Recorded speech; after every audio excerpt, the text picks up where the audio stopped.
Dan biar kalian tahu ya, setiap hari orang-orang tuh sampai harus buang lebih dari 10.000 mayat tuh, 10.000 mayat dibuang ke laut. Hai, wassalamualaikum warahmatullahi wabarakatuh. Terima kasih sudah klik video ini. Oke, jadi di malam Rabu ini seperti biasa aku akan kembali menceritakan sebuah kisah sejarah tentang satu masa yang sangat mengerikan sampai-sampai dianggap sebagai periode terburuk untuk manusia hidup, yaitu tahun 536 Masehi. Aku pernah sedikit nyinggung nih soal tahun 536 Masehi waktu cerita tentang peristiwa letusan Krakatau 1883 tuh. Nah, ini versi lengkapnya ini ya. Dimana di sini aku akan mengulik lebih dalam lagi tentang apa sih sebenarnya yang terjadi di tahun 536 Masehi itu. Dan biar kalian tahu, di tahun ini adalah sebuah masa yang sangat gelap karena matahari ini cuma bersinar selama 4 jam aja sehari. Penurunan suhu yang sangat drastis sampai muncul salju di musim panas. Ada juga gagal panen besar-besaran yang menyebabkan banyak kali orang mati kelaparan. Belum lagi dengan disusul merebaknya wabah pes namanya yang membuat keadaan pun semakin mencekam. Kebayang nggak kalau kalian tuh hidup di masa itu? Jadi tanpa berlama-lama kita langsung masuk aja ke ceritanya ya. Check it out. Kenapa aku pakai baju ini kayak terang kali aku pakai baju biru? Ganti. Udah lah, malas sudah lah ya. Ini aja. Lanjut. Check it out. Biru kali ya, spion. Gantilah dulu bentar. Nggak mau aku. Kau tengok dah. Kuning, biru, ala. Karena aku nggak bawa baju cadangan yang cuman ada bajunya almarhum Dedi di kantor, jadi aku pakai ini aja lah ya. Lebih enak kayaknya nengoknya dibanding tadi menyala kali warnanya. Siapa yang beli pun aku lupa. Oke, kita masuk. Ya, Anda masuk ini.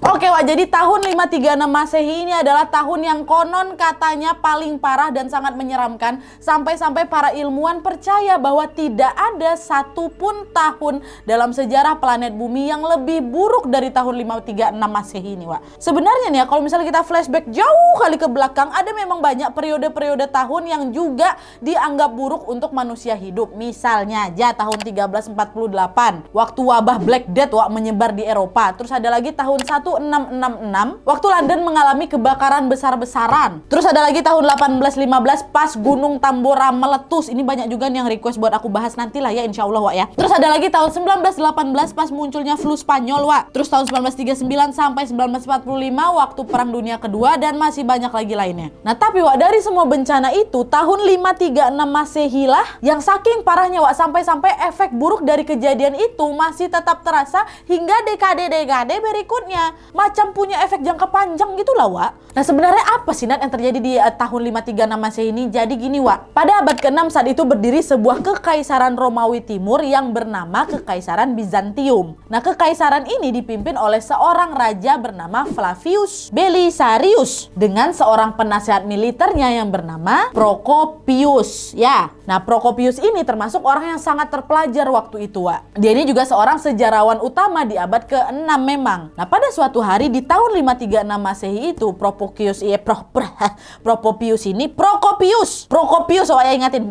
ini lagi pergilah sama bosnya Belisarius kan ke Sisilia, Italia, Wak. Macam kayak tugas dinas gitulah. Nah di perjalanan Procopius ini notice sesuatu, kok seperti ada yang aneh dengan udara saat ini ya, Bapak. Tiba-tiba kabut misterius tuh muncul, Wak, menyelimuti langit, dan akhirnya hari demi hari matahari yang semula cerah berubah menjadi redup. Yang mana saat itu di waktu siang cahaya matahari ini tampak seperti bulan gitu loh. Cahaya tuh nggak jelas, Wak, dan bikin dunia ini jadi kayak gelap, macam lagi gerhana gitu. Procopius pun mencatat semua keanehan di dalam buku catatannya. Dan di dalam catatannya itu juga dia ini menulis bahwa kondisi matahari yang tiba-tiba redup ini menciptakan kegelapan sepanjang tahun. Nah apakah kegelapan ini terjadi begitu saja? Tentu tidak. Selain catatan yang memang ditulis oleh Procopius ini, Procopius ini, Wak, ditemukan juga catatan milik Michael de Syrian, yaitu seorang penulis terkemuka asal Turki. Nah di salah satu tulisannya Michael itu berkata, matahari menjadi gelap dan kegelapannya berlangsung selama 18 bulan. Setiap hari matahari bersinar selama sekitar 4 jam dan tetap saja cahayanya hanyalah bayangan yang lemah. Semua orang mengira bahwa matahari matahari tidak akan pernah pulih lagi ke cahayanya yang penuh. Buah-buahan tidak matang dan anggur terasa seperti anggur masam. Itu katanya. Nah, sampai di sini mungkin kalian bertanya-tanya, kok bisa di tempat yang berbeda di dalam waktu yang bersamaan terjadi bencana yang sama, ya kan? Nah, ternyata setelah diselidiki lebih lanjut, kabut asap yang menggantung di udara dan menyebabkan matahari gelap ini terjadi di seluruh Eropa, Timur Tengah, Asia, dan ada juga yang bilang sebagian Amerika pun kena. Hampir sebumi gitu ketutup kabut misterius nih, Dan pada saat itu orang-orang ini nggak tahu nih apa yang sebenarnya sedang terjadi sampai tiba-tiba muncul kabut asap yang super duper tebal itu. Yang mereka tahu adalah matahari ini tiba-tiba meredup aja, dan mereka pun mau nggak mau harus bisa bertahan hidup di tengah dampak buruk dari hilangnya cahaya matahari itu kan. Emang dampak buruknya apa aja, Nadia? Yang paling pertama kali dirasakan pada saat itu adalah kedinginan, Terjadinya penurunan suhu yang sangat drastis. Ya gimana nggak dingin, kalau sumber energi panas aja tiba-tiba ngeredup kayak gitu, ya kan? Nah, tercatat suhu pada saat itu menyentuh angka 1,6 sampai 2,5 derajat Celcius. Dan bahkan nih, saljunya sampai turun di Cina di bulan Agustus, tau kalian? Padahal bulan Agustus itu harusnya musim panas loh. Dan keadaan ini bisa dibilang merupakan periode terdingin dalam 2 milenium terakhir, Pada saat itu hujan yang turun itu pun udah nggak lagi menyegarkan gitu loh, Air hujan yang air hujan yang turun tuh warnanya merah darah gara-gara kotor, tau kalian? Awan yang terbuat dari gumpalan-gumpalan debu halus pun udah tersebar di mana-mana. Bumi ini seolah-olah dicengkram erat oleh musim dingin berkepanjangan, Dan selain itu juga karena matahari ini terhalang kabut, ya otomatis itu juga mempengaruhi proses penguapan air laut lah, ya kan? Akhirnya lama-kelamaan hujan pun udah nggak turun lagi. Orang-orang jadi kekurangan air bersih dan kemudian menyusul juga terjadinya kekeringan di mana-mana, Dan dampak negatif ini macam efek domino gitu loh, Kalau satu kena, nanti banyak tuh rangkaian di belakang yang kena juga. Atau 5, 3, 6 tuh kayak gitu, Hujan nggak turun, jadi kekeringan, dan dampak selanjutnya apa? Gagal panen. Terjadi gagal panen di mana-mana kan, saking dinginnya, sampai banyak tumbuhan-tumbuhan di sana tuh yang nggak bisa tumbuh. Akhirnya nggak bisa dihindari apa? Hal ini pun berujung pada meluasnya bencana kelaparan, ya kan? Makanan dan minuman jadi sangat langka, Sampai-sampai saking parahnya kasus ini, Irlandia pun tercatat sebagai salah satu negara terdampak yang mengalami kelangkaan bahan pangan yang mereka sebut dengan bread failure. Udah makanan langka, yang tersisa pun udah pasti yang nggak bergizi lah, ya kan? Merambatlah tuh gizi buruk di mana-mana, jadinya jutaan orang pun tewas, akibat apa? Kelaparan yang masif nih, ya. Dan lagi nih, coba bayangkan udara ada kotor, air bersih kurang, cuaca ekstrim, kelaparan di mana-mana. Menurut kalian apa lagi dampak buruk yang muncul setelah itu? Apa?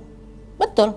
Masalah kesehatan. Kondisi yang sangat tidak menentu ini akhirnya juga memunculkan banyak penyakit. Penyebaran virus dan bakteri pun jadi makin besar, Ingat kalian tadi waktu aku bilang kabut asap ini menutup langit selama berapa bulan? 18 bulan. Memang betul sampai 18 bulan, Tapi dampak bagi kesehatan nggak berhenti gitu aja setelah 1,5 tahun sejak kabut ini pertama kali muncul. Kenapa? Karena 7 tahun kemudian, tepatnya di tahun 542 Masehi, muncullah itu wabah pes yang juga menelan banyak korban jiwa, Nah, jadi ceritanya nih, pada tahun 535 Masehi, setahun sebelum munculnya kabut misterius itu, di Konstantinopel berdirilah kan sebuah kekaisaran Romawi yang sedang berkembang pesat di bawah pimpinan Kaisar Justinian. Awalnya semua baik-baik aja, baik-baik aja, sampai akhirnya muncullah itu kabut asap misterius tadi. Nah, dengan segala kemampuan yang mereka punya, mereka pun akhirnya mencobalah untuk bertahan juga hidup di masa itu. Nah, pas matahari udah mulai muncul balik nih, mereka ini ibaratnya sedang berusaha memulai kembali lah itu untuk bangkit dari keterpurukan, ya kan? Nah, tapi sayangnya, pada tahun 542, kurang lebih 6 tahun setelah kejadian itu, mereka kembali dihantam oleh bencana besar, yaitu penyebaran wabah pes ini. Kengerian dari penyebaran wabah ini, dicatat tuh oleh seorang biarawan yang bernama Evagrius Ponticus, di mana dalam catatannya Evagrius ini berkata bahwa penyakit ini bermula ketika ada banyak sekali orang yang mulai kerasa sakit di bagian kepalanya. Selain itu, mata mereka juga berdarah, wajahnya membengkak, tenggorokannya sakit, dan banyak yang akhirnya berujung pada kematian. Dan tanpa menunggu waktu lama, wabah ini pun dengan cepat menyebar dan juga menewaskan banyak sekali orang. Nah, itu kata biarawati nih, Nah, apa hubungannya wabah pes sama bencana tahun 536 Masehi ini, Nat? Nah, jadi ternyata wabah itu tuh, disebarkan oleh kutu yang menghirup. Menghirup pula. Kutu yang menghisap darah tikus. Ya, barulah nanti dari tikus yang terinfeksi ini akan menyebarkan ke manusia. manusia. Kutu ini bukan sembarang kutu, ganas sekali kutunya. Dan kutu-kutu yang membawa wabah pes ini biasanya akan mengalami penyumbatan dulu di ususnya, yang membuat mereka terus-menerus merasa kelaparan. Jadilah semuanya mereka jadi makan dengan rakus kan. Makan apa? Makan darah tikus. Saking rakusnya mereka waktu itu, kutu-kutu ini saking rakusnya nih Wak ya, tikus-tikus itu pun sampai mati karena serangan kutu tuh. Nah karena mangsa mereka nih, tikus nih banyak yang mati, kutu-kutu ini pun beralihlah mencari mangsa yang lain. Untuk apa? Untuk diambil darahnya. Siapa? Manusia. Dan masih menurut catatan milik Evagrius ini Wak Biarawati tadi, mereka yang terkena wabah pes ini akan muncul luka gitu di tubuhnya, diikuti dengan demam, dan mereka akan mati dalam kurun waktu 2-3 hari kemudian aja. Dan biar kalian tahu juga nih Wak ya, wabah pes ini nggak ujuk-ujuk langsung nyampe di Konstantinopel, tidak. Sebenarnya penyakit pes ini udah ada sejak lama Wak. Pertama kali itu ada di Ethiopia, Afrika. Tapi gara-gara suhu Afrika yang panas Wak, wabah itu pun nggak nyebar kemana-mana. Cuman ada di daerah dingin aja lah Wak, kayak di sekitar pantai gitu. Nah bakteri Yersinia pestis ini atau bakteri pes ini Wak, yang ada di dalam usus tikus tadi itu baru bisa berkembang kalau dia ini ada di tempat dengan suhu di bawah 25 derajat Celcius. Kalau di atas 25 derajat dia bakal mati itu bakterinya. Nah masalahnya tahun 53 Masehi itu kan suhu global tuh drop kan sampai sekitar 2 derajat Celcius kan. Itulah kenapa bumi jadi tempat yang pas untuk bakteri ini berkembang biak. Kutu-kutu makin banyak, tikus-tikus yang terinfeksi pun makin banyak. Nah pada saat itu juga ekonomi dunia ini sebenarnya udah mulai membaik waktu itu ya. Kegiatan perdagangan lintas negara pun udah mulai berjalan lagi. Nah di saat yang bersamaan Kekaisaran Romawi ini macam udah kayak apa ya,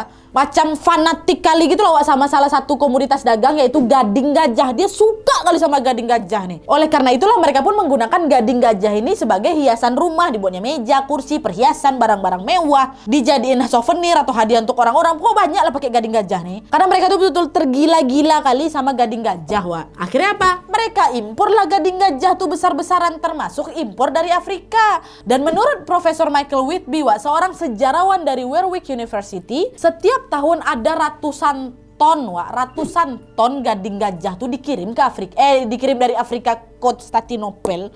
Nah tikus-tikus yang memang sudah terinfeksi pes ini masuklah dia ke dalam kapal dagang yang nganterin gading gajah itu. Dan jadilah itu, makanya para tikus ini pun berlayar lah sepanjang jalur perdagangan ya kan. Pertama-tama dari Afrika, mereka dibawa lah itu ke pelabuhan Alexandria di Mesir. Nah terus setelah transit mereka lanjut lagi lah ke Kekaisaran Romawi kan di Konstantinopel tuh. Nah sesampainya di sana wabah pes pun dengan cepat langsung menyebar luas dan korban pun barulah di situ mulai berjatuhan dari sana lah Wak. Dan biar kalian tahu ya, setiap hari orang-orang tuh sampai harus buang lebih dari 10.000 mayat Wak. 10.000 mayat dibuang ke laut. Ada bahkan ditempel-tempel gitu di menara tembok kota, digali itu di kebun buat jadi kuburan massal atau di mana aja lah, yang penting mayat-mayat tuh bisa bisa macam terbuang gitu sama mereka. Dan karena ada banyak kali jasad nih Wak ya, lama-kelamaan kota itu pun jadi apa? Bau. Orang tiap hari ada korbannya kok. Hari demi hari korban meninggal pun tambah banyak Wak, sampai nih sampai pemerintah tuh kewalahan dalam menghitung total mereka yang sudah meninggal. Pemerintahan waktu itu cuma sampai menghitung di angka 250.000 mayat aja. 250.000 mayat. Pas sudah sampai di titik 250.000 tuh mereka udah nggak mau ngitung lagi dan udah nggak sanggup mereka ngitung lagi Wak. Tapi nih dari sumber yang aku baca, jumlah korban waktu itu Wak, gara-gara virus pes ini berapa? 50 juta orang. 50 juta orang katanya. Kebayang gak sih kalian seberapa kacaunya situasi itu? Nah karena pada saat itu kaisar yang memimpin adalah Kaisar Justinian, wabah pes ini pun sering disebut sebagai wabah Justinian juga. Dan kabarnya nih Wak, ini adalah wabah besar pertama yang terjadi di dunia loh. Aku pas riset soal bencana 53 Masehi ini seketika langsung bersyukur kali dilahirkan generasi ini Wak. Kayak aku gak perlu ngalamin periode yang buruk, yang kacau, yang mencekam. Walaupun memang di tahun 2021 tuh kacau mencekam kali kita ya kan. Tapi macam kayak masih bersyukur kali aku, ya Allah masih juga aku tahun-tahun ini sempat di 53 Masehi itu macam mana hidup aku ya kan. Oke, kita balik lagi. Jadi matahari yang tidak bersinar selama 18 bulan itu jadi penyebab penyebaran wabah pes ini di 7 tahun kemudian. Dan dari sumber yang aku baca juga ya, efek dari bencana 53 Masehi ini masih terasa sampai tahun 640 Masehi Hampir 100 tahun kemudian masih berasa efeknya. Dan pertanyaannya sekarang ini Nadia, apa sebenarnya penyebab dari bencana tahun 53 Masehi ini ya kan? Apa yang sebenarnya terjadi sampai bisa muncul kabut misterius super tebal tuh Nat? Penasaran kalian kan? Aku juga penasaran. Aku cari semua nih, kalian simak baik-baik. Masuk kita penyebab kabut. Aduh, gatal lagi mau dapat duit ini. Amin. Aduh, oke lanjut.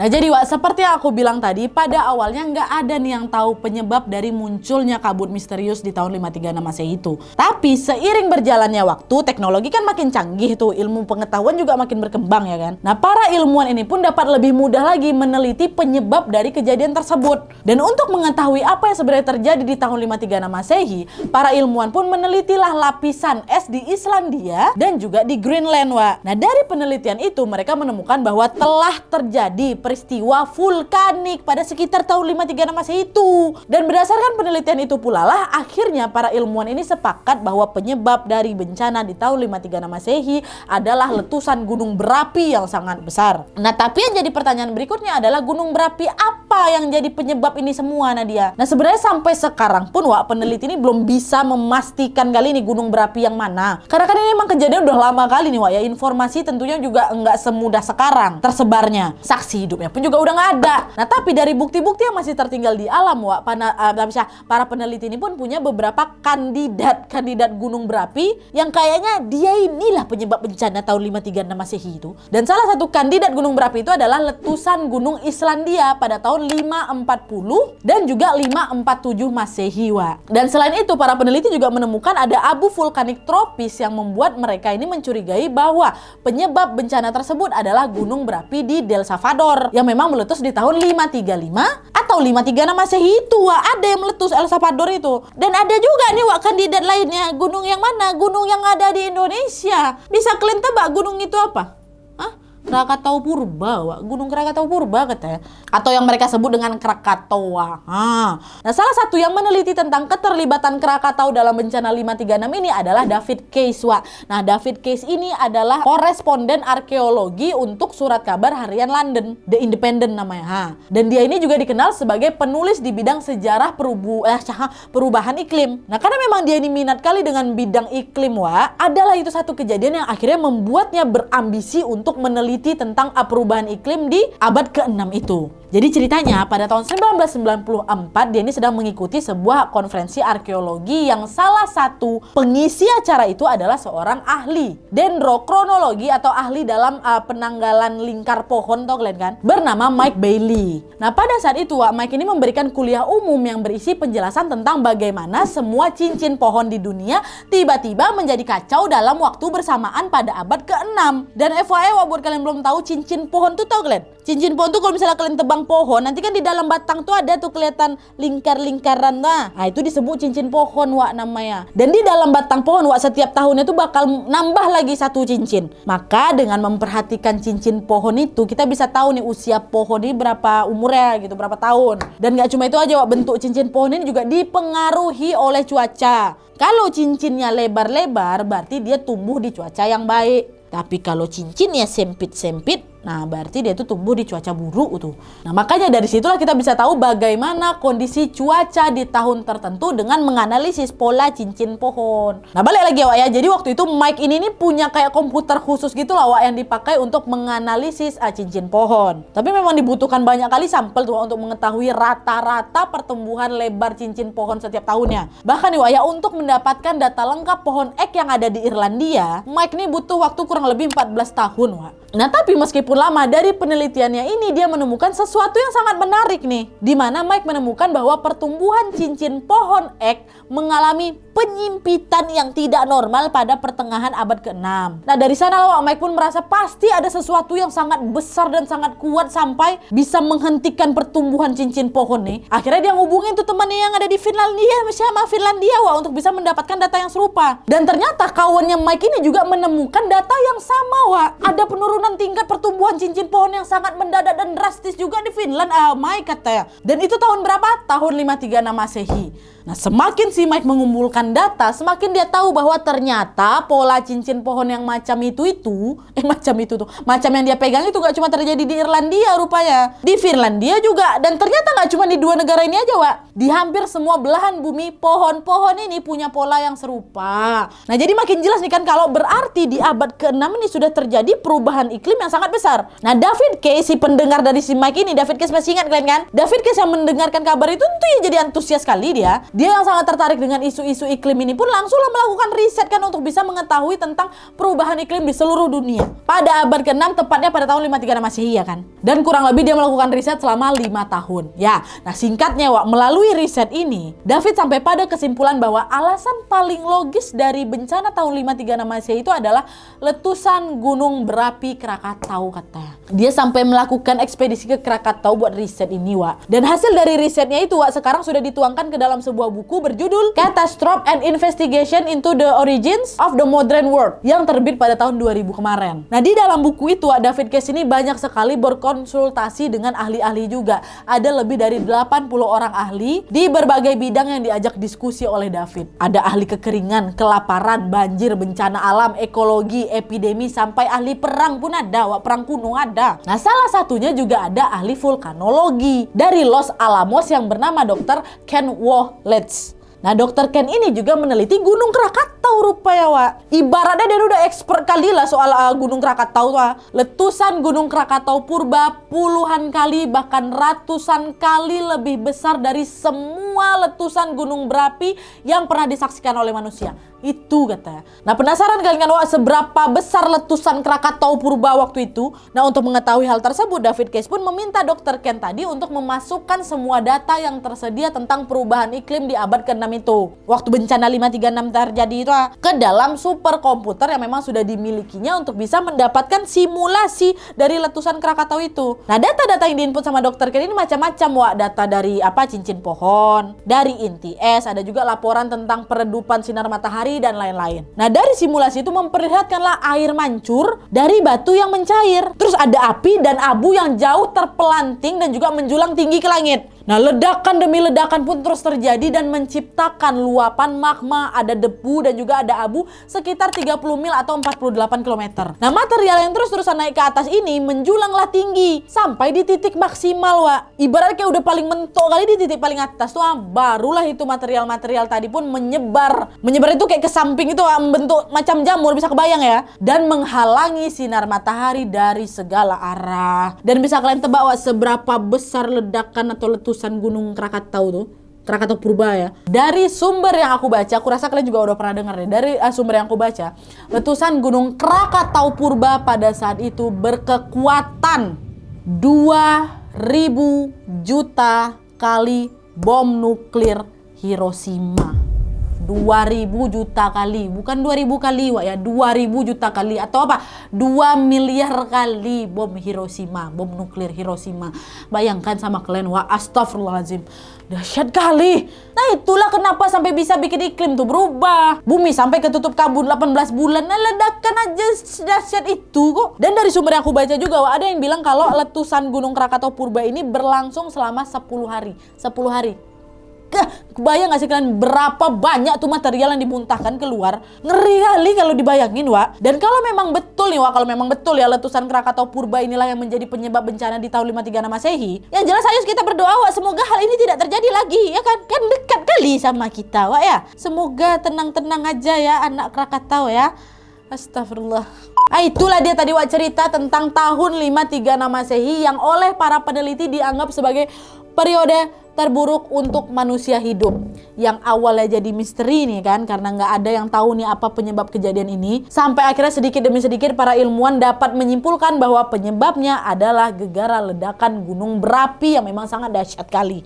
Dan sebenarnya belum ada yang bisa pasti nih Wak ya, aku mau tekankan lagi, belum ada yang bisa memastikan gunung apa yang pada saat itu meledak. Karena dalam periode waktu itu diperkirakan ada beberapa gunung yang meletus Wak. Boleh habis ini kalian browsing-browsing lagi, baca-baca buku lagi, tanya sama dosen kalian, tanya sama guru kalian untuk bisa melengkapi informasi yang memang sudah aku sampaikan di sini Wak ya. Nah tapi menurut kalian bagaimana Wak? Bagian mana dari cerita ini yang paling menarik? Yang bikin paling menegangkan? Kalau aku jujur ya macam kebayang gimana chaosnya situasi tahun itu Wak ya. Di sana dingin, di sana lapar, banyak penyakit. Kalau aku hidup di masa itu nggak bertahan lama, 2-3 hari aku udah selesai dari coy. Iya kan, tapi Wallahualam juga Nadia nggak boleh ngomong gitu. Ya jelas kalau kalian punya informasi tambahan seputar tahun 536 Masehi, boleh kali tolong masukkan di kolom komentar di bawah supaya kalian sama-sama tahu pula. Supaya kami supaya kami sama-sama tahu juga informasi tambahan dari kalian gitu ya. Oke Wak, jadi sekian dulu videonya. Terima kasih banyak yang sudah menonton. Kalau kalian suka video ini, klik like-nya. Jangan lupa komen di bawah jika ada saran-saran untuk video selanjutnya. Jangan lupa nyalain notifikasinya supaya kalian tahu kalau aku upload video baru. And as always, jangan lupa untuk klik tombol subscribe supaya kalian sama-sama tahu informasi menarik dan menegangkan dari channel aku. See you next video, Wak. Bye.